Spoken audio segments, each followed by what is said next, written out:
Manamafy hatrany fiarah-miasa ny Ministeran'ny Fambolena sy ny Fiompiana sy ny tetikasa mionjo izay vaditsiny ny banky iraisam-pirenena vola ka nafana namoaka ireo APPSA na agent de proximité en production et santé animale miisa 70 tao amin'ny distrikany Beroro ka 9 vavy ary 4 lahy. Notolorana taratasy fanamarinana ny fahavitan'ny fiofanana sy kitapo-piasana feno izy ireo entiny miatrika ny fampivoarana maharitra sy ho fanatsarana ny sehatry ny fiompiana indrindra ny fahasalaman'ny biby. Isan'ny nisitraka izany Ramatoa Sineny Aina Francia.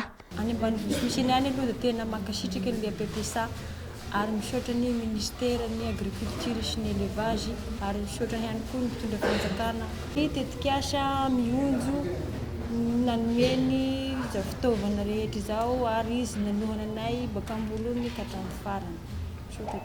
Efa mahatratra 400 ireo APPSA na vita fiofanana ary efa amperinasa tanteraka amin'ny fanampiana ireo veterinera ara-panjakana manerana ny nosy. Isaorana sy ankatelemana ny fitondram-panjakana nanomena izao tetikasa mionjo izao satria manana ny vina tokoa ny fitondram-panjakana amin'ny fahavitatena ara-tsakafo izay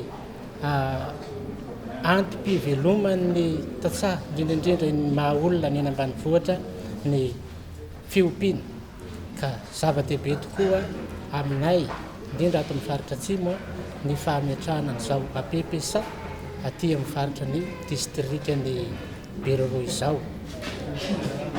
Misaotra ny tetikasa mionjo zahay satria voatoany na amin'ny arabola voatoany tamin'ny fanatanterahana ny formation voatoana ihany koa amin'ny ara-pitaovana reto APPSA reto ka mihitsy manantena zahay fa hizotra latsaka sy andavany ny fampiroboroboana ny sehatry ny fiompiana ato anatin'ny distrikany Beroro.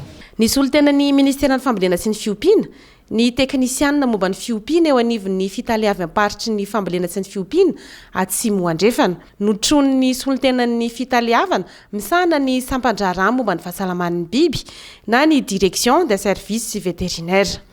Ensemble, transformons le secteur agricole.